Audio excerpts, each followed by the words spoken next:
ଇ ଶ୍ରମ ଯୋଜନା ମାସକୁ 1500 ଟଙ୍କା ଦେଉଛନ୍ତି ସରକାର। ଜାଣନ୍ତୁ କେମିତି କରିବେ ଆବେଦନ। କେନ୍ଦ୍ର ସରକାରଙ୍କ ପକ୍ଷରୁ ଅନେକ ଗୁଡ଼ିଏ ଜନମଙ୍ଗଳକାରୀ ଯୋଜନା କାର୍ଯ୍ୟକାରୀ ହେଉଛି। କିଛି ନୂତନ ଯୋଜନା ଆରମ୍ଭ ମଧ୍ୟ କରାଯାଉଛି। ଯୋଜନା କାର୍ଯ୍ୟକାରୀ ହେବା ସହିତ ସମୟକ୍ରମେ ସେଗୁଡ଼ିକରେ ସଂଶୋଧନ ମଧ୍ୟ ହୋଇଥାଏ। ଗରିବ ଶ୍ରମିକ ପରିବାରଙ୍କ ପାଇଁ କେନ୍ଦ୍ର ଓ ରାଜ୍ୟ ସରକାରଙ୍କ ଦ୍ୱାରା ପରିଚାଳିତ ଯୋଜନାଗୁଡ଼ିକ ମଧ୍ୟରୁ ଇ ଶ୍ରମ ଯୋଜନା ମଧ୍ୟ ଅନ୍ୟତମ।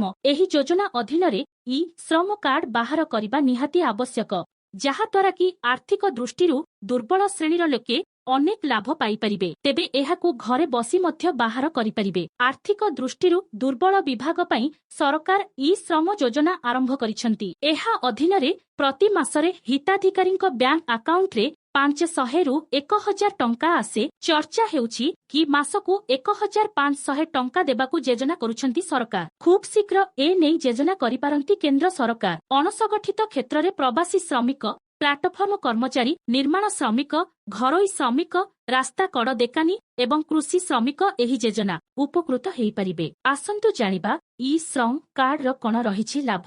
ଏକ ଶ୍ରମିକମାନେ 2 ଲକ୍ଷ ଟଙ୍କା ପର୍ଯ୍ୟନ୍ତ ଦୁର୍ଘଟଣାଗ୍ରସ୍ତ ବୀମା ପାଇପାରିବେ। 2 ଗର୍ଭବତୀ ମହିଳାଙ୍କ ପିଲାମାନଙ୍କର ଭରଣ ପୋଷଣ ସହାୟତା ମିଳିବ। 3 ଦୁର୍ଘଟଣାରେ ଅକ୍ଷମ ହେଲେ 1 ଲକ୍ଷ ଟଙ୍କାର ଆର୍ଥିକ ସହାୟତା। 4 ଭାରତର ସମସ୍ତ ଶ୍ରମ ଯୋଜନାର ପ୍ରତ୍ୟକ୍ଷ ଲାଭ। 5 ପ୍ରତି ମାସରେ ବ୍ୟାଙ୍କ ଆକାଉଣ୍ଟକୁ 500ରୁ 1000 ଟଙ୍କାର ପେନ୍ସନ୍। 6 ସ୍ୱାସ୍ଥ୍ୟ ଚିକିତ୍ସା ପାଇଁ ଆର୍ଥିକ ସହାୟତା ଯୋଗାଇ ଦିଆଯିବ। 7 ପ୍ରଥମ ଗୃହ ନିର୍ମାଣରେ ସରକାରୀ ଆର୍ଥିକ ସହାୟତା। 8 ପିଲାମାନଙ୍କର ଶିକ୍ଷା ପାଇଁ ଆର୍ଥିକ ସହାୟତା ଯୋଗାଇ ଦିଆଯିବ। ଏବେ ଏହି ଶ୍ରମ ପୋର୍ଟାଲରେ କିଭଳି ପଞ୍ଜୀକରଣ କରାଇବେ ଆସନ୍ତୁ ଜାଣିବା। ପ୍ରଥମେ ଇ ଶ୍ରମ ପୋର୍ଟାଲରେ ନିଜକୁ ପଞ୍ଜୀକରଣ କରିବାକୁ ଅଫିସିଆଲ ୱେବସାଇଟକୁ ଯାଆନ୍ତୁ।